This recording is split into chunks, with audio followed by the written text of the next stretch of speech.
Hello friends, Shailaja ಅಡುಗೆ ಮನೆಗೆ ಸ್ವಾಗತ ಸುಸ್ವಾಗತ. ಈಗ ಸುಮಾರು 1 ಮಂತ್ ಮೇಲಾಯಿತು ನಾನು ಯಾವುದು ವಿಡಿಯೋ ಅಪ್ಲೋಡ್ ಮಾಡಿಲ್ಲ. ನನಗೂ ಮಾಡೋಕ್ಕೆ ಟೈಮ್ ಆಗಿರಲಿಲ್ಲ, ಯಾಕೆಂದರೆ ಮನೆಯಲ್ಲಿ ತುಂಬ ಕೆಲಸ ಇತ್ತು, ಫಂಕ್ಷನ್ಗಳಿತ್ತು, ಮದುವೆಗಳಿತ್ತು. ಹೀಗಾಗಿ ನಾನು ಸ್ವಲ್ಪ ಹೋಗೋದು ಬರೋದು, ಸ್ವಲ್ಪ ಕೆಲಸಗಳು ಮನೆಯಲ್ಲೂ ವುಡ್ ವರ್ಕ್ ನಡೀತಾ ಇತ್ತು. ಹೀಗಾಗಿಬಿಟ್ಟು ನನಗೆ ತುಂಬ ಕೆಲಸ ಇರೋದರಿಂದ ನಾನೇನು ವಿಡಿಯೋಗಳನ್ನ ಮಾಡೋಕ್ಕೂ ಆಗಿರಲಿಲ್ಲ, ಅಪ್ಲೋಡ್ ಮಾಡೋಕ್ಕೂ ಆಗಿಲ್ಲ. ಹೀಗಾಗಿ ನಾನು ಹಾಕಿರಲಿಲ್ಲ. ಎಲ್ಲ ಫ್ರೆಂಡ್ಸ್ ಅಪೇಕ್ಷೆ ಮೇರೆಗೆ ಇನ್ಸ್ಟೆಂಟ್ ಹಪ್ಪಳ ಮಾಡೋದು ತೋರಿಸ್ಕೊಡ್ತಾ ಇದ್ದೀನಿ. ಇನ್ಸ್ಟೆಂಟ್ ಹಪ್ಪಳ ಅಂದರೆ ಏನು ಅಂತಂದರೆ, ನಾವು ಅಕ್ಕಿ ಅದನ್ನೆಲ್ಲ ಅಕ್ಕಿ ಹಪ್ಪಳ ತೋರಿಸ್ತಾ ಇದ್ದೀನಿ. ನಾವು ಹೋಗಿ ಮಿಷಿನ್ಗೆ ಹಾಕಿಸ್ಕೊಂಬರೋದು, ಅದನ್ನು ಮತ್ತೆ ಜರಡಿ ಮಾಡೋದು ಅದ್ಯಾವುದು ಅವಶ್ಯಕತೆ ಇಲ್ಲ.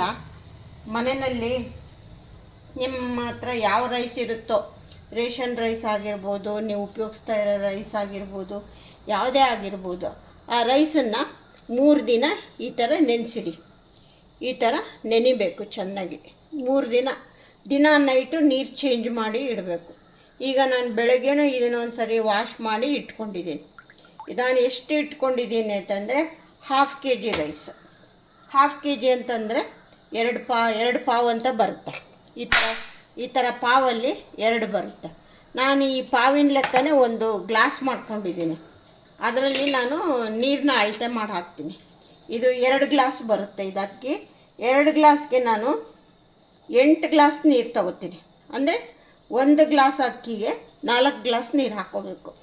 ಇದಕ್ಕೆ ಮತ್ತೆ ನೆಕ್ಸ್ಟ್ ಏನು ಮಾಡಬೇಕು ಅಂದರೆ, ಇದನ್ನು 3 ದಿನ ಈ ಥರ ನೆನೆಸಿಟ್ಕೊಂಡ್ಬಿಟ್ಟು ನೆಕ್ಸ್ಟು ಏನೇನು ತೊಗೊಳ್ತೀನಿ ಅಂತಂದರೆ, ಹಸಿಮೆಣಸಿನ್ಕಾಯಿ, ಬೆಳ್ಳುಳ್ಳಿ, ಶುಂಠಿ, ಕರಿಬೇವು, ಕೊತ್ತಂಬರಿ ಸೊಪ್ಪು, ಜೀರಿಗೆ, ಅಜ್ವಾನ, ಇಷ್ಟು ಬೇಕಾಗಿರೋದು. ಆಮೇಲೆ ಉಪ್ಪು, ಇಂಗು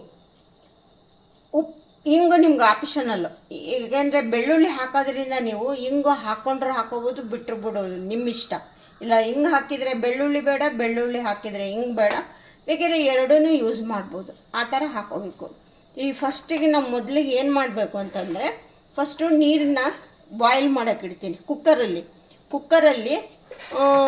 ಅದೇ ಹೇಳಿದ್ನಲ್ಲ, 1 ಗ್ಲಾಸ್ ಅಕ್ಕಿಗೆ 8 ಗ್ಲಾಸ್ ನೀರು ಅಂತಂಥೇಳಿ 8 ಗ್ಲಾಸ್ ನೀರನ್ನು ಹಾಕ್ಕೊಳ್ತೀನಿ.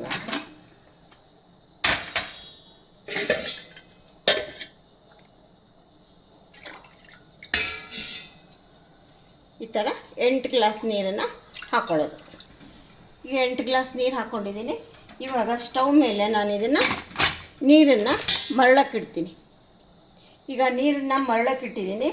ಈಗ ನೆಕ್ಸ್ಟ್ ಏನು ಮಾಡಬೇಕು ಅಂತಂದರೆ, ನಾನು 1 ಗ್ಲಾಸ್ ಅಕ್ಕಿಗೆ 10 ಹಸಿಮೆಣ್ಸಿನ್ಕಾಯಿ ಥರ ಒಂದು 20-25 ಹಸಿಮೆಣ್ಸಿನ್ಕಾಯಿ ಹಾಕ್ಕೊಂಡಿದ್ದೀನಿ.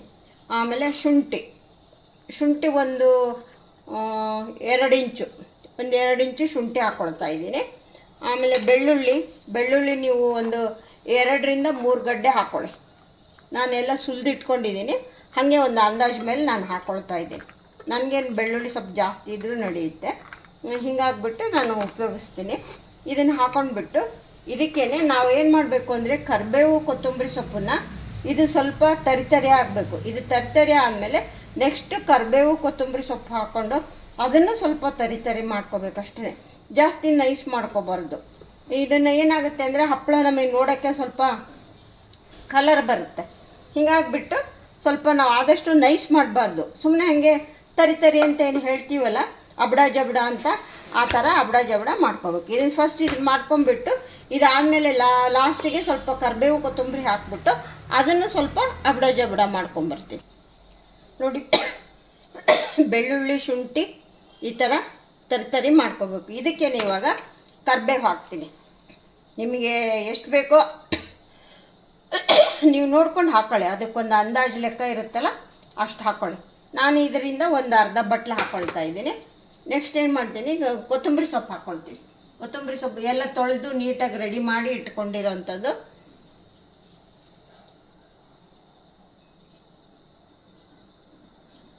ಇವಾಗ ಕೊತ್ತಂಬರಿ ಸೊಪ್ಪು ಈ ಥರ ಸುಮ್ಮನೆ ಹಾಗೆ ಕೈಯಲ್ಲೇ ಈ ಥರ ಕಟ್ ಮಾಡಿ ಹಾಕ್ಕೊಳ್ತೀನಿ. ಇದನ್ನು ಈಗ ತರಿ ಮಾಡ್ಕೊಂಡು ಬರ್ತೀನಿ. ಇದನ್ನು ಆಮೇಲೆ ಜೀರಿಗೆ, ಆಮೇಲೆ ಅಜ್ವಾನ ಏನು ಓಂಕಾಳು ಹೇಳ್ತೀವಲ್ಲ ಅದನ್ನು ಹಾಗೆ ಹಾಕೋದು, ಮಿಕ್ಸಿನಲ್ಲೇನು ಹಾಕೋದು ಬೇಡ, ಹಾಗೆ ಹಾಕೋಣ. ನೋಡಿ ಮಾಡ್ಕೊಂಡು ಬಂದಾಯಿತು. ಈ ಥರ ತರ್ತರೆ ಆಗಿರಬೇಕು. ನೀರು ಬಾಯ್ಲ್ ಆಗಲಿ. ನೆಕ್ಸ್ಟ್ ಏನು ಮಾಡೋದು ಅಂತ ಹೇಳ್ತೀನಿ ನೋಡಿ ಫ್ರೆಂಡ್ಸ್. ನೀರು ಮರಳೋಕ್ಕೆ ಶುರು ಆಯಿತು. ಇನ್ನೇನು ಮರಳ್ತಾ ಇದೆ,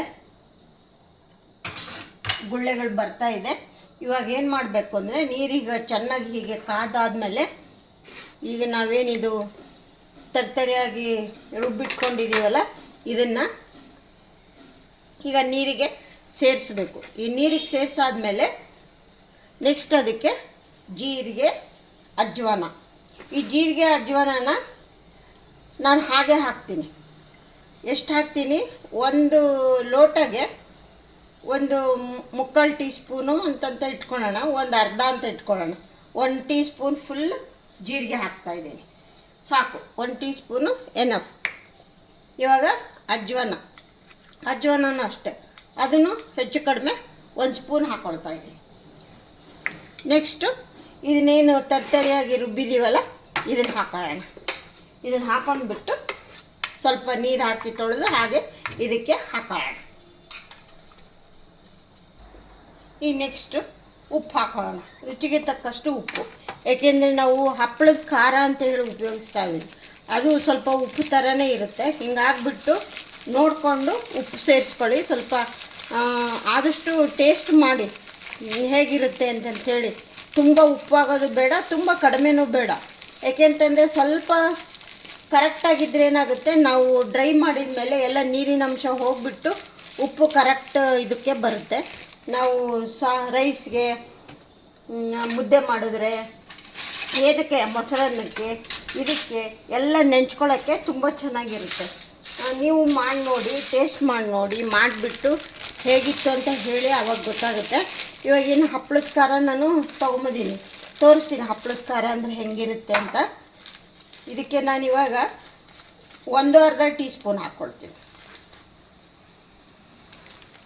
ಹಪ್ಪಳನೂ ಹಗ್ರಾಗಿ ಬರುತ್ತೆ, ಈ ಥರ ಇರುತ್ತೆ ನೋಡಿ. ಹಪ್ಪಳದ ಖಾರ ಅಂದರೆ ಅದು ಸೇಮ್ ಉಪ್ಪು ಕಂಡಂಗೆ ಕಾಣುತ್ತೆ. ಈಗ ಹಪ್ಪಳದ ಖಾರ ಹಾಕ್ಕೊಳ್ತಾ ಇದ್ದೀನಿ. ನೆಕ್ಸ್ಟು ಉಪ್ಪು ಹಾಕ್ತೀನಿ. ಉಪ್ಪು ನೋಡ್ಕೊಂಡು ಬಿಟ್ಟು ಎಷ್ಟಿದೆ ಅಂತ ನೋಡ್ಕೊಂಡು ಹಾಕೊಳ್ಳೋಣ. ಉಪ್ಪು ಈಗ ಫಸ್ಟ್ ಸ್ವಲ್ಪ ಹಾಕ್ಬಿಟ್ಟು ಟೇಸ್ಟ್ ಮಾಡಿ ನೋಡ್ತೀನಿ ಎಷ್ಟಾಯಿತು ಅಂತ ಹೇಳ್ಬಿಟ್ಟು ನೋಡೋಣ. ಸರಿ ಹೋಗಿದ್ದರೆ ಸರಿ, ಇಲ್ಲ ಅಂದರೆ ಸ್ವಲ್ಪ ಬೇಕು ಅಂದರೆ ಹಾಕ್ಕೊಳ್ಳೋದು.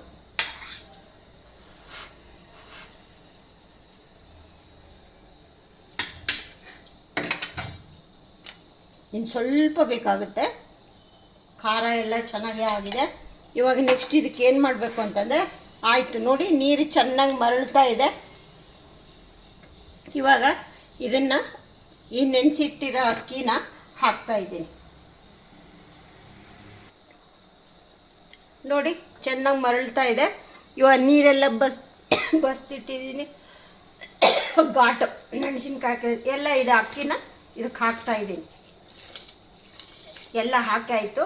ಈಗ ಚೆನ್ನಾಗಿ ಇದೊಂದು ಸ್ವಲ್ಪ ಕುದಿಯೋಕ್ಕೆ ಶುರು ಮಾಡಿದ ಮೇಲೆ ಗ್ಯಾಸ್ ಸ್ವಲ್ಪ ಸ್ಲಿಮ್ಮಾಗಿ ಇಟ್ಬಿಟ್ಟು ಮುಚ್ಚಿಟ್ಬಿಟ್ಟು 5 ವಿಜಿಲ್ ಹಾಕಿಸ್ಬೇಕು.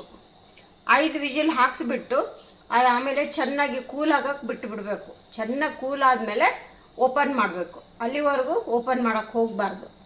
ನೋಡಿ ಇವಾಗ ಎಲ್ಲ ಹಾಕಿದ್ದೀನಿ. ಕಲರು ಹೇಗೆ ಗ್ರೀನಿಶ್ ಆಗಿದೆ. ಇವಾಗ ಚೆನ್ನಾಗಿ ಇದನ್ನು ನೋಡಬೇಕು. ಇದನ್ನೊಂದ್ಸರಿ ಹಿಂಗೆ ಎಲ್ಲ ಹುಟ್ಟಾಡ್ಬಿಟ್ಟು ಒಂದ್ಸರಿ ಟೇಸ್ಟ್ ಮಾಡಿ ನೋಡಿ, ಉಪ್ಪು ಕರೆಕ್ಟಾಗಿದೆನಾ, ಇನ್ನೊಂದು ಸ್ವಲ್ಪ ಬೇಕಾ, ಏನು ಸ್ವಲ್ಪ ನೋಡ್ಕೊಳ್ಳಿ. ಆಮೇಲೆ ನೀವು ನಿಂಬೆಹಣ್ಣು ಅದು ಅಂತ ಏನು ಹಾಕೋಕ್ಕೆ ಹೋಗಬಾರ್ದು. ಯಾಕೆ ಅಂತಂದರೆ ನಾವು ಅಕ್ಕಿನೇ ಆಲ್ರೆಡಿ 3 ದಿನ ನೆನೆಸಿರ್ತೀವಿ, ಅದೇ ಸ್ವಲ್ಪ ಹುಳಿ ಬಂದುಬಿಟ್ಟಿರುತ್ತೆ. ಹೀಗಾಗ್ಬಿಟ್ಟು ನಾವು ನಿಂಬು ಆ ಥರದ್ದೇನು ಹಾಕೋದು ಬೇಕಾಗಿಲ್ಲ. ನೋಡೋಣ ಉಪ್ಪು ಸರಿ ಹೋಗಿದೇನೋ ಇಲ್ಲ. ಕರೆಕ್ಟಾಗಿದೆ. ಆಮೇಲೆ ಲಾಸ್ಟಿಗೆ ಹಿಂಗೆ ಹಾಕೊಳ್ಳೋಣ. ಇವಾಗಲೇ ಬೇಡ, ಇವಾಗೆಲ್ಲ ಹಾಕಾಯಿತು. ಇದು ತುಂಬ ಹಳೆಯ ಕಾಲದ ಹಪ್ಪಳ, ಏನು 5th ಜನ್ರೇಷನ್ದಿದು. ಅಲ್ಲಿ ಅಷ್ಟು ಹಳೆಯ ಕಾಲದ್ದು ಇನ್ಸ್ಟೆಂಟ್ ಹಪ್ಪಳ ಅಂತಲೇ ಹೇಳ್ಬೋದು. ಏನು ನಾವು ತುಂಬ ದಿನ ನೆನೆಸೋದು ಬೇಕಾಗಿಲ್ಲ.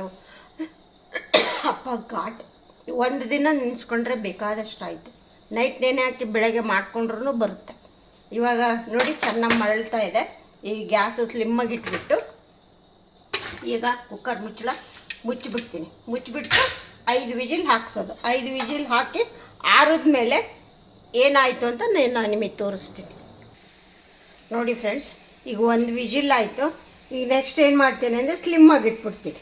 ಈ ಸ್ಲಿಮ್ಮಾಗಿ ಇಟ್ಬಿಟ್ಟು ಸ್ವಲ್ಪ ತುಂಬ ಸಣ್ಣನೂ ಅಲ್ಲ ತುಂಬ ಜಾಸ್ತಿನೂ ಅಲ್ಲ, ಮೀಡಿಯಮಾಗಿ ಇಟ್ಬಿಟ್ಟು ಇನ್ನೂ 4 ವಿಜಿಲ್ ಹಾಕ್ಸ್ಬಿಟ್ಟು ಆಫ್ ಮಾಡಿ ಕೂಲ್ ಮಾಡ್ತೀನಿ. ಹಲೋ ಫ್ರೆಂಡ್ಸ್, ನೋಡಿ ಎಲ್ಲ ಆಯಿತು, ಕೂಲ್ ಆಯ್ತು. ಇವಾಗ ಓಪನ್ ಮಾಡ್ತಾ ಇದ್ದೀನಿ ಹೇಗಾಗಿದೆ ಅಂತ. ನೋಡಿ ಈ ಥರ ಮೆತ್ತಗೆ ಈ ಥರ ಆಗಿರುತ್ತೆ. ಇದನ್ನು ಇವಾಗ ಈ ಒಂದು ಮರದ ಹುಟ್ಟಿಂದ ಚೆನ್ನಾಗಿ ಸ್ಮ್ಯಾಶ್ ಮಾಡ್ಕೋಬೇಕು. ಇದನ್ನು ಇವಾಗ ಸ್ವಲ್ಪ ಆರಕ್ಕೆ ಬಿಡಬೇಕು. ಸ್ವಲ್ಪ ಆರಿದ ಮೇಲೆ ಹಪ್ಪಳನ ಹೇಗೆ ಮಾಡೋದು ಅಂತ ತೋರಿಸ್ತೀನಿ. 1 ಡ್ರಾಪ್ ಆಯಿಲ್ ಇಲ್ದಲೇ ಮಾಡಬೇಕು. ಯಾಕೆಂದರೆ ನಾವು ಇದು 1 ವರ್ಷ ಇಡೀ ಬರೋವರೆಗೂ ನಾವು ಉಪಯೋಗಿಸ್ತೀವಲ್ವ, ಆದ್ದರಿಂದ ಆಯಿಲ್ ಉಪಯೋಗಿಸ್ಬಾರ್ದು. ಆಯಿಲ್ ಉಪಯೋಗಿಸಿದ್ರೆ ಏನಾಗುತ್ತೆ ಅಂದರೆ ವಾಸನೆ ಬರುತ್ತೆ, ಚೆನ್ನಾಗಿರಲ್ಲ. ಆಮೇಲೆ ಹಪ್ಪಳನ ಹಾಳಾಗುತ್ತೆ. ನೋಡಿ ಈ ಥರ ಬರುತ್ತೆ. ಎಷ್ಟು ಚೆನ್ನಾಗಿ ನೋಡಿ, ಎಷ್ಟು ಚೆನ್ನಾಗಿ ಮುದ್ದೆ ಥರ ಆಗಿದೆ. ಇದನ್ನು ಸ್ವಲ್ಪ ಆರಬೇಕು. ಇವಾಗ ಇದಕ್ಕೇನು ಮಾಡ್ತೀನಿ ಅಂದರೆ ಇದಕ್ಕೇನೆ ಸ್ವಲ್ಪ ಹಿಂಗೆ ಹಾಕ್ಕೊಳ್ತೀನಿ. LG ಹಿಂಗೆ ಪೌಡ್ರ್ ಹಾಕ್ಕೊಳ್ತೀನಿ. ಇದನ್ನು 5 ಜನ್ರೇಷನ್ 5 ತಲೆಮಾರಿಂದ ಮಾಡ್ಕೊಂಡು ಬಂದಿರೋದು, ತುಂಬ ಹಳೇದು. ನೀವು ಇದನ್ನು ಮಾಡಿಟ್ಕೊಂಡ್ರೆ ಎಲ್ಲದಕ್ಕೂ ಮಳೆ ಬರ್ತಾ ಇರಲಿ, ಯಾರಾದರೂ ಗೆಸ್ಟ್ ಬರಲಿ, ಈವ್ನಿಂಗ್ ಸ್ನ್ಯಾಕ್ಸ್ಗಾಗಲಿ ಎಲ್ಲದಕ್ಕೂ ಉಪಯೋಗಿಸ್ಕೋಬೋದು. ಇದನ್ನು ಸಂಡಿಗೆ ಬೇಕಿದ್ದರೂ ಥರ ಇಟ್ಕೋಬೋದು, ಚಕ್ಲಿ ಥರ ಬೇಕಿದ್ದರೂ ಮಾಡ್ಕೋಬೋದು. ಅದನ್ನು ಇನ್ನೊಂದು ದಿನ ತೋರಿಸ್ತೀನಿ. ನಮಗೆ ಸ್ವಲ್ಪ ಇದು ಕಲರ್ ಬೇಡ ಅಂದರೆ ಏನು ಮಾಡಬೇಕು ಅಂದರೆ ಪೆಪ್ಪರ್ ಪುಡಿ ಮೇಲೇ 1 4 ಕಳ್ಳು ಜೀರಿಗೆ ಅಜ್ವಾನ ಹಾಕ್ಕೋಬೋದು. ಈ ಕರಿಬೇವು ಕೊತ್ತಂಬರಿ ಸೊಪ್ಪು ಅದೆಲ್ಲ ಬೇಕಿದ್ದರೆ ಹಾಕೋದು ಬೇಡ, ಹಿಂಗೆ ಹಾಕ್ಕೋಬೋದು. ಹಾಕ್ಕೊಂಡ್ರೆ ಆವಾಗೇನು ಬರುತ್ತೆ, ಸ್ವಲ್ಪ ವೈಟ್ ಬರುತ್ತೆ, ಫುಲ್ ಪ್ಯೂರ್ ವೈಟ್ ಬರುತ್ತೆ. ಈಗ ಏನೂ ಇಲ್ಲ, ಇದನ್ನು ಹಪ್ಪಳನ ಹೇಗೆ ಮಾಡೋದು ಅಂತ ತೋರಿಸ್ತೀನಿ. ಇದು ಸ್ವಲ್ಪ ಆರಬೇಕು. ಇದನ್ನು ಒಂದು ಬೇರೆ ಪ್ಲೇಟಲ್ಲಿ ಹಾಕ್ಕೊಳ್ತೀನಿ. ಹಾಕ್ಕೊಂಡ್ಬಿಟ್ಟು ಸ್ವಲ್ಪ ಆರಿದ ಮೇಲೆ ಯಾವ ಥರ ಹಪ್ಪಳ ಮಾಡೋದು ಅಂತ ತೋರಿಸ್ಕೊಡ್ತೀನಿ.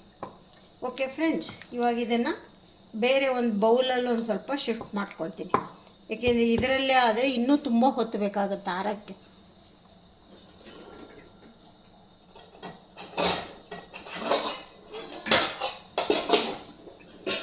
ಈಗ ಈ ಬೌಲಲ್ಲಿ ಒಂದು ಸ್ವಲ್ಪ ತೆಗಿತೀನಿ. ಈ ಬೌಲಲ್ಲಿ ತಗೊಂಡಾಗ ಏನಾಗುತ್ತೆ, ಸ್ವಲ್ಪ ಬೇಗ ಆರುತ್ತೆ. ಇದೆಲ್ಲ ಸ್ವಲ್ಪ ಇನ್ನೊಂದು ಅರ್ಧ ಇದನ್ನು ಮುಚ್ಚಿಡೋಣ. ಇದು ಆರಿರುತ್ತಲ್ಲ, ಇದು ಆಗೋಷ್ಟರಲ್ಲಿ ಅದು ಇನ್ನೂ ಸ್ವಲ್ಪ ಬಿಸಿ ಬಿಸಿ ಇರುವಾಗಲೇ ಮಾಡಿದರೆ ಚೆನ್ನಾಗಿ. ಇದನ್ನು ಈ ಥರ ತೊಗೊಂಡು ಎಲ್ಲ ಹಿಂಗೆ ಹಾಕಿದ್ದೀನಿ, ಎಲ್ಲ ಮೆಜರ್ಮೆಂಟ್ ಎಲ್ಲ ಹೇಳಿದ್ದೀರಲ್ಲ, ಅದೇ ಥರ ಮಾಡ್ಕೊಳ್ಳಿ. ನಾನು ಏನು ಪ್ರೊಸೀಜರ್ ಹೇಳಿದ್ದೀನೋ ಅದೇ ಥರ ಮಾಡ್ಕೊಳ್ಳಿ. ಆ ಥರ ಮಾಡಿದರೆ ನಿಮಗೆ ಸೂಪರ್ ಆಗುತ್ತೆ. ಇವಾಗ ಏನು ನಾವು 2 ಲೋಟದ್ದು 2 ಪಾವಿಂದು ಏನೋ ಮಾಡ್ತಾಯಿದ್ದೀವಲ್ಲ, ಕರೆಕ್ಟ್ ಒಂದು 100 ಹಪ್ಪಳ ಆಗುತ್ತೆ.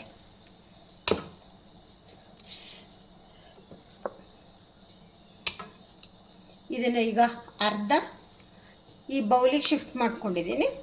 ಇದನ್ನು ಹೇಗೆ ಮಾಡೋದು ಅಂತ ತೋರಿಸ್ಕೊಡ್ತೀನಿ. ಇದನ್ನು ಪೂರ್ತಿ ಮಾಡಿಬಿಟ್ಟು ಇವತ್ತು ಒಂದಿನ ಏನು ಮಾಡ್ತೀನಿ, ನಾನು ಈ ಡೈನಿಂಗ್ ಟೇಬಲ್ ಮೇಲೆ ಒಂದು ಪ್ಲಾಸ್ಟಿಕ್ ಹಾಕ್ಕೊಂಡ್ಬಿಟ್ಟು ಅದ್ರ ಮೇಲೆ ಹಪ್ಪಳನ ಹೇಗೆ ತಟ್ಟೋದು ಅಂತ ತೋರಿಸ್ಕೊಡ್ತೀನಿ. ಹಪ್ಪಳ ತಟ್ಬಿಟ್ಟು ಇದನ್ನು ನಾಳೆ ಏನು ಮಾಡಬೇಕು, ಬಿಸಿಲಿಗೆ ಹಾಕಬೇಕು. ಬಿಸಿಲಿಗೆ ಹಾಕಿಬಿಟ್ರೆ ನೀವು ನಾಳೆ ಸಾಯಂಕಾಲ ಅಷ್ಟೊತ್ತಿಗೆ ನೀವು ಹಪ್ಪಳನ ಕರೆದು ಟೇಸ್ಟ್ ಮಾಡಿ ತಿಂದು ನೋಡ್ಕೋಬೋದು. ನಾನೇನಂದರೆ ಇವತ್ತೇ ತೋರಿಸ್ಕೊಡ್ತೀನಿ. ಈಗ ಹೇಗೆ ಮಾಡೋದು ಅಂತ ತೋರಿಸ್ತೀನಿ. ಈಗೆಲ್ಲ ತೋರಿಸ್ಬಿಟ್ಟು ನಾನೀಗ ಆಲ್ರೆಡಿ ಒಂದು ಟ್ರಿಪ್ ಮಾಡಿದ್ದೀನಿ. ಇದು ಸೆಕೆಂಡ್ ಅಲ್ಲ, 3rd ಟ್ರಿಪ್ ನಾನು ಮಾಡ್ತಾ ಇರೋದು. ಏಕೆಂದರೆ ನನಗೆ ಬೇಕು, ವರ್ಷದವರೆಗೂ ಬೇಕು. ಸುಮಾರು ಎರಡೆರಡೆ ಪಾವ್ದು 4 ಸರಿ ಇನ್ನೂ ಒಂದು ಸರಿ ಮಾಡೋದಿದೆ ನಾನು. ಅದನ್ನು ಸ್ವಲ್ಪ ಡಿಫ್ರೆಂಟಾಗಿ ತೋರಿಸ್ಕೊಡ್ತೀನಿ. ಇದು ಈ ಥರ ತೋರಿಸ್ತೀನಿ. ಇವಾಗ ಯಾವ ಥರ ಆಯಿಲ್ ಇಲ್ಲದೆ ಮಾಡಬೇಕು, ಈ ಥರ ಇಷ್ಟು ಮೆತ್ತಗಿದೆಯಲ್ಲ ಹೇಗೆ ಮಾಡಬೇಕು ಅಂತ ಎಲ್ರಿಗೂ ಒಂಥರ ಆಶ್ಚರ್ಯ ಆಗ್ಬೋದು. ತೋರಿಸ್ಕೊಡ್ತೀನಿ ಯಾವ ಥರ ಮಾಡಬೇಕು ಅಂತ. Okay friends, okay. ಇವಾಗ ಸ್ವಲ್ಪ ನೋಡಿ ಫ್ರೆಂಡ್ಸ್, ಇವಾಗ ಆರಿದೆ. ಕೈಯಲ್ಲಿ ಹಿಡಿಯುವಷ್ಟು ಬಿಸಿ ಇರಬೇಕು. ಇದು ಈ ಥರ ಹಿಂಗೆ ಮಾಡ್ಕೊಂಡ್ಬಿಟ್ಟು ಈಗ ನೆಕ್ಸ್ಟ್ ಏನು ಮಾಡಬೇಕು ಅಂತಂದರೆ, ನಾವೀಗ ವಿತೌಟ್ ಒಂದು ಡ್ರಾಪ್ ಆಯಿಲ್ ಬಳಸ್ತಾ ಹಾಗೆ ಮಾಡೋದು. ಇದನ್ನು ಈ ಥರ ಒಂದು ಬೌಲಲ್ಲಿ ನೀರು ಇಟ್ಕೋಬೇಕು. ಇಟ್ಕೊಂಡು ಈ ಥರದ್ದು ವೈಟ್ ಮಲ್ ಬಟ್ಟೆ ಇರುತ್ತಲ್ಲ, ಇದನ್ನು ಚಿಕ್ಕ ಚಿಕ್ಕ ಪೀಸ್ ಮಾಡ್ಕೊಂಡಿದ್ದೀನಿ. ಈ ಥರ ಇಷ್ಟು ಸ್ಕ್ವೇರು.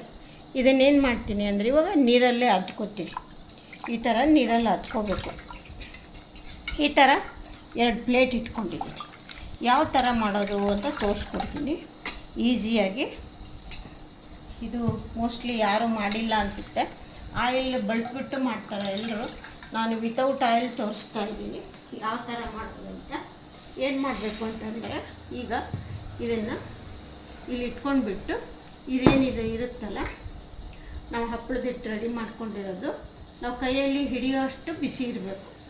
ಇದನ್ನು ಈ ಥರ ಒಂದು ಬೌಲಲ್ಲಿ ನೀರು ಇಟ್ಕೊಂಡಿರ್ತೀವಲ್ಲ, ಕೈಯಲ್ಲಿ ಈ ಥರ ನೀರು ಹತ್ಕೊಂಡ್ಬಿಟ್ಟು ಇದನ್ನು ಸ್ವಲ್ಪ ಉಂಡೆ ಥರ ಮಾಡ್ಕೊಬೇಕು. ಈ ಥರ ಉಂಡೆ ಥರ ಮಾಡಿಕೊಂಡು ಈ ಥರ ಇಲ್ಲಿ ಇಟ್ಕೋಬೇಕು.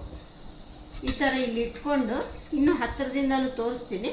ಇಲ್ಲ ನಾನು ಮಾಡ್ಕೊಂಡು ಹಿಂಗೆ ಬರ್ತೀನಿ, ಗೊತ್ತಾಗುತ್ತೆ. ಇವಾಗ ಒಂದೇ ಅಳತಿನಲ್ಲಿ ಮಾಡ್ಕೋಬೇಕು. ನಮಗೆ ಕರೆಕ್ಟಾಗಿ 100 ಹಪ್ಪಳ ಆಗುತ್ತೆ ಒಂದೇ ಅಳತಿನಲ್ಲಿ ಮಾಡ್ಕೊಂಡು ಹೋದರೆ.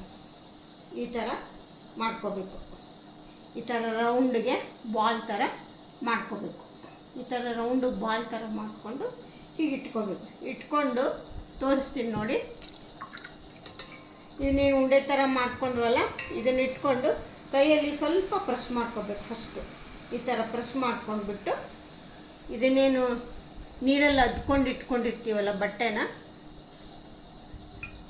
ಇದನ್ನು ಇದ್ರ ಮೇಲೆ ಹಾಕ್ಕೋಬೇಕು. ಇದ್ರ ಮೇಲೆ ಹಾಕ್ಕೊಂಡ್ಬಿಟ್ಟು ಈ ಥರ ಪ್ಲೇಟ್ ಇರುತ್ತಲ್ಲ, ಇದನ್ನು ಇಟ್ಕೊಂಡು ಈ ಥರ ಪ್ರೆಸ್ ಮಾಡಬೇಕು. ನೋಡಿ, ನಿಮಗೆ ತುಂಬ ತೆಳುವೂ ಆಗಬಾರ್ದು, ತುಂಬ ದಪ್ಪನೂ ಇರಬಾರ್ದು. ಆ ಥರ ಮಾಡ್ಕೋಬೇಕು. ಈ ಥರ ಪ್ರೆಸ್ ಮಾಡಿಬಿಟ್ಟು ಈ ಬಟ್ಟೆನ ನಿಧಾನಕ್ಕೆ ಈ ಥರ ತೆಗಿಬೇಕು. ಹಾಗೆ ನೆಕ್ಸ್ಟ್ ಪಕ್ಕಕ್ಕೆ ಇದೊಂದು ಇಲ್ಲೊಂದು ಇಟ್ಕೊಂಡ್ಬಿಟ್ಟು ಹಿಂಗೆ ಸ್ವಲ್ಪ ಇಟ್ಟು ಒದ್ದೆ ಕೈಯಲ್ಲಿ ನೀರು ಹತ್ಕೊಂಡ್ಬಿಟ್ಟು ಕೈಯಲ್ಲಿ ಈ ಥರ ಪ್ರೆಸ್ ಮಾಡ್ಕೊಳ್ಳೋದು. ಪ್ರೆಸ್ ಮಾಡಿಕೊಂಡು ತಿರ್ಗಾ ಇದು ಬಟ್ಟೆ ಏನಿರುತ್ತಲ್ಲ ಇದ್ರ ಮೇಲೆ ಹಾಕ್ಕೊಂಡ್ಬಿಟ್ಟು ಈ ಥರ ಪ್ರೆಸ್ ಮಾಡಬೇಕು. ಈ ಥರ ಮಾಡ್ಕೊಂಡು ಹೋಗ್ಬೇಕು ಹಪ್ಪಳ ವಿತೌಟ್ ಆಯಿಲ್. ನೋಡಿ ಎಷ್ಟು ಚೆನ್ನಾಗಿ ಬರುತ್ತೆ. ಫುಲ್ ಎಲ್ಲ ಮಾಡಿಬಿಟ್ಟು ನಾನು ತೋರಿಸ್ತೀನಿ. ಈಗ ತೋರಿಸ್ತೀನಿ ನಿಮಗೆ, ಸುಮಾರು ಒಂದು ಸ್ವಲ್ಪ ಹತ್ತಿರದಿಂದನೂ ತೋರಿಸ್ಕೊಡ್ತೀನಿ. ಇದು ಸ್ವಲ್ಪ ದೂರ ಆಯಿತು, ನಿಮಗೆ ನೋಡೋಕ್ಕೆ ಕಷ್ಟ ಆಗುತ್ತೆ ಅನಿಸುತ್ತೆ. ಇನ್ನೊಂದು ಸ್ವಲ್ಪ ಹತ್ತಿರದಿಂದನೂ ತೋರಿಸ್ಕೊಡ್ತೀನಿ. ಈ ಥರ ಇಲ್ಲಿ ಇಟ್ಕೊಂಡ್ಬಿಟ್ಟು ಕೈಯಲ್ಲಿ ಒಂದು ಸ್ವಲ್ಪ ನೀರು ಹತ್ಕೊಂಡ್ಬಿಟ್ಟು ಈ ಥರ ಪ್ರೆಸ್ ಮಾಡ್ಕೊಬೇಕು. ಈ ಥರ ಪ್ರೆಸ್ ಮಾಡಿಕೊಂಡು ಬಟ್ಟೆನ ಇದ್ರ ಮೇಲೆ ಈ ಥರ ಹಾಕೋಬೇಕು. ಒಂದು 5-6 ಹಪ್ಪಳ ಮಾಡಿದ ಮೇಲೆ ಬಟ್ಟೆನ ಸ್ವಲ್ಪ ನೀರಲ್ಲಿ ಅದ್ದಿ ಹಿಂಡ್ಕೊಳ್ಳಿ. ಹತ್ತಿರದಿಂದ ಮಾಡಿ ತೋರಿಸ್ತೀನಿ ನೋಡಿ.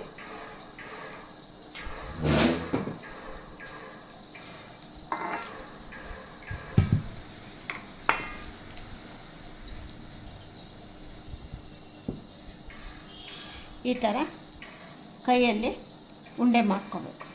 ಈ ಥರ ಉಂಡೆ ಮಾಡಿಕೊಂಡು ಇಲ್ಲಿ ಇಟ್ಕೊಂಡ್ಬಿಟ್ಟು ಈ ಥರ ನೀರಲ್ಲಿ ಹಿಂಗೆ ಕೈ ಎತ್ಕೊಂಡ್ಬಿಟ್ಟು ಸ್ವಲ್ಪ ಒಂದು ಪ್ರೆಸ್ ಕೊಡಬೇಕು.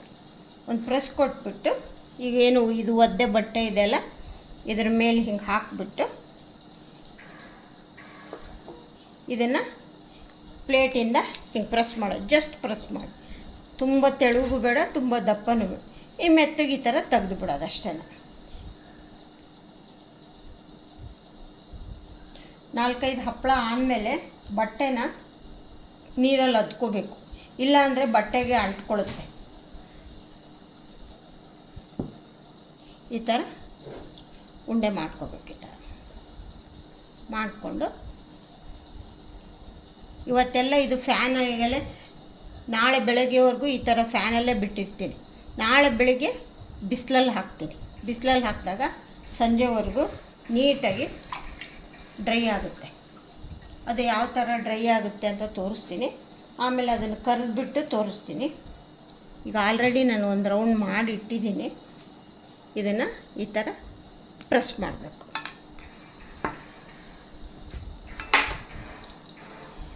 ಈ ಥರ ಪ್ರೆಸ್ ಮಾಡ್ಕೋಬೇಕು.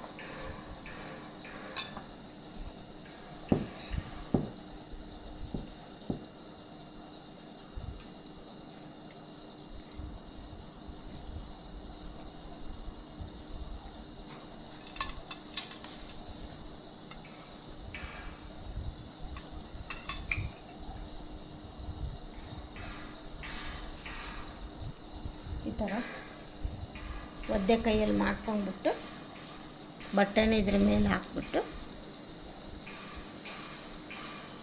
ಪ್ರೆಸ್ ಮಾಡಬೇಕು ಅಷ್ಟೇ. ಲಟ್ಸೋ ಹಾಗಿಲ್ಲ, ಏನಿಲ್ಲ, ಸುಮ್ಮನೆ ಜಸ್ಟ್ ಪ್ರೆಸ್ ಮಾಡಿ ಆಯಿತು. ನೋಡಿ ಈ ಥರ ಬರುತ್ತೆ. ಫುಲ್ಲೆಲ್ಲ ಮಾಡಿಬಿಟ್ಟು ತೋರಿಸ್ತೀನಿ. Okay friends.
ನೋಡಿ ಫ್ರೆಂಡ್ಸ್, ಹಪ್ಪಳ ಎಲ್ಲ ಹಾಕೋದಾಯ್ತು.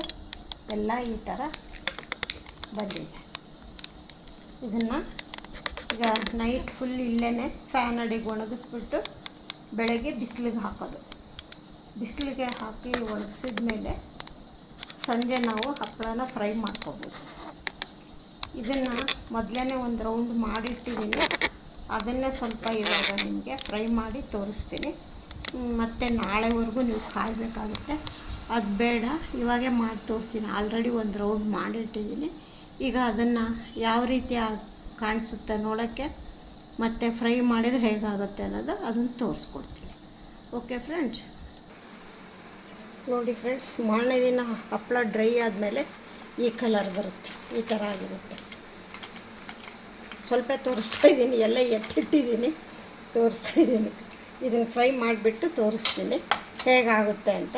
ನೀವು ಮಾಡ್ಕೊಂಡು ತಿಂದು ಟೇಸ್ಟ್ ನೋಡಿ ನನಗೂ ಕಮೆಂಟ್ಸ್ ಬಾಕ್ಸಲ್ಲಿ ಹಾಕಿ. ತುಂಬ ಈಸಿ, ಒಂದು ವರ್ಷದವರೆಗೂ ನಾವು ಇಟ್ಕೊಂಡು ತಿನ್ಬೋದು. ಯಾರೋ ಗೆಸ್ಟ್ ಬಂದರೆ ಏನು ನಮಗೆ ಬೇರೆ ಮಕ್ಕಳು ಅದು ಇದು ಅಂತ ಕೇಳಿದಾಗ ಮಾಡಿಕೊಡೋಕ್ಕೆ ಚೆನ್ನಾಗಿರುತ್ತೆ. ಈವ್ನಿಂಗ್ ಸ್ನ್ಯಾಕಿಗೂ ಕೂಡ ಅಂತಲೂ ಉಪಯೋಗಿಸ್ಕೊಬೋದು. ಸ್ವೀಟ್ ತಿಂದು ಇದು ಒಂದೆರಡು ತಿಂದುಬಿಟ್ರೆ ಆಯಿತು. ಈಗ ತೋರಿಸ್ತೀನಿ ನೋಡಿ. ಎಣ್ಣೆನಲ್ಲಿ ಹಾಕಿದ ತಕ್ಷಣ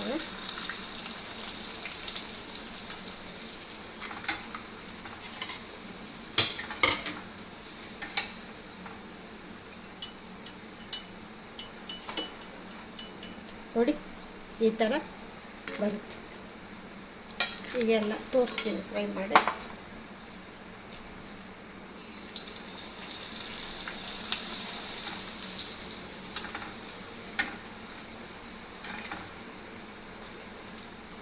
ತುಂಬ ಲೈಟಾಗಿ ಹಗರಾಗಿ ಚೆನ್ನಾಗಿ ಕುರ್ಕುರಿ ಅಂತ ಇದೆ. ಮಾಡ್ಕೊಳ್ಳಿ, ಮಾಡ್ಕೊಂಡು ತಿಂದು ನೋಡಿ ಟೇಸ್ಟ್ ಹೇಗಿತ್ತು, ಮಾಡೋಕ್ಕೆ ಹೇಗೆ ಅನಿಸ್ತು ನನಗೆ ಕಮೆಂಟ್ಸ್ ಬಾಕ್ಸಲ್ಲಿ ಹಾಕಿ. ಅಂದರೆ ಇದನ್ನು ಆಯಿಲ್ನ ಚೆನ್ನಾಗಿ ಸ್ವಲ್ಪ ಕಾಯಿಸ್ಕೊಂಡ್ಬಿಟ್ಟು ಫ್ರೈ ಮಾಡಬೇಕು.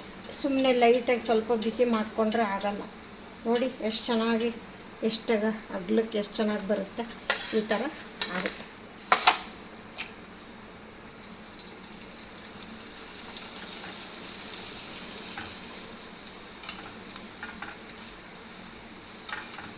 ಅದೇನಿರುತ್ತಲ್ಲ ಅದು ಡಬಲ್ ತ್ರಿಬಲ್ ಸೈಜ್ ಆಗುತ್ತೆ.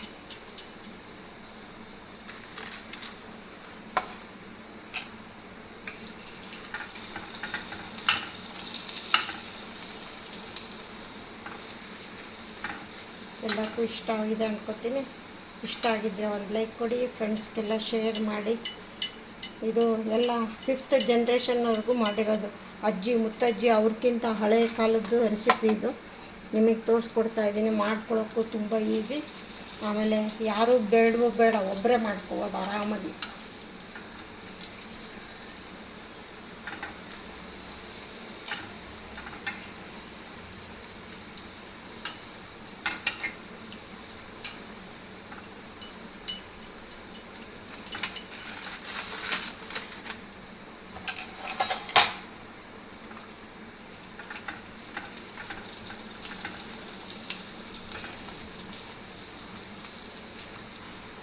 ಆಮೇಲೆ ಇನ್ನೂ ಒಂದು ಟ್ರಿಪ್ ತೋರಿಸ್ತೀನಿ.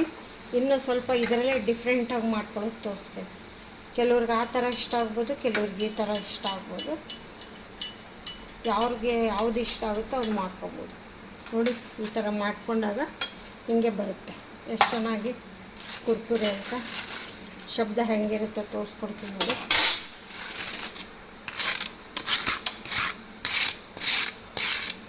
ನೋಡಿರಿ ಎಷ್ಟು ಲೈಟಾಗಿ, ಎಷ್ಟು ಚೆನ್ನಾಗಿ. ಎಲ್ಲ ನೀವು ಮಾಡ್ಕೊಂಡು ತಿಂದು ನೋಡಿ. ಎಲ್ಲ ನಿಮ್ಮ ಫ್ರೆಂಡ್ಸ್ಗೆಲ್ಲ ಶೇರ್ ಮಾಡಿ. ಇಷ್ಟ ಆಗಿದ್ದರೆ ಒಂದು ಲೈಕ್ ಕೊಡಿ. ನೀವು ಮಾಡ್ಕೊಂಡು ತಿನ್ನಿ. ನೀವು ಮಾಡ್ಕೊಂಡು ತಿಂದು ನೋಡಿದಾಗಲೇ ಅದ್ರ ಟೇಸ್ಟ್ ಗೊತ್ತಾಗೋದು. ಎಲ್ಲ ಮೆಷರ್ಮೆಂಟು ಎಲ್ಲ ಹೇಳಿದ್ದೀನಿ, ಅದೇ ಪ್ರಕಾರ ಮಾಡ್ಕೊಳ್ಳಿ. ಶೈಲಜಾ ಕಡೆಯಿಂದ ಹಪ್ಪಳ ಮಾಡುವುದು ಹೀಗೆ ತುಂಬ ಈಸಿಯಾಗಿ ಹೇಳ್ಕೊಟ್ಟಿದ್ದೀನಿ. ಇಷ್ಟು ದಿನ ನನಗೆ ಮಾಡೋಕ್ಕಾಗಿರಲಿಲ್ಲ, ಸಾರಿ. ಇನ್ಮೇಲೆ ಮಾಡ್ತಾ ಹೋಗ್ತೀನಿ. ಇಷ್ಟು ದಿನ ತುಂಬ ಬ್ಯುಸಿಯಾಗಿದ್ದೆ, ಅದಕ್ಕೋಸ್ಕರ. Okay friends, okay, see you, bye.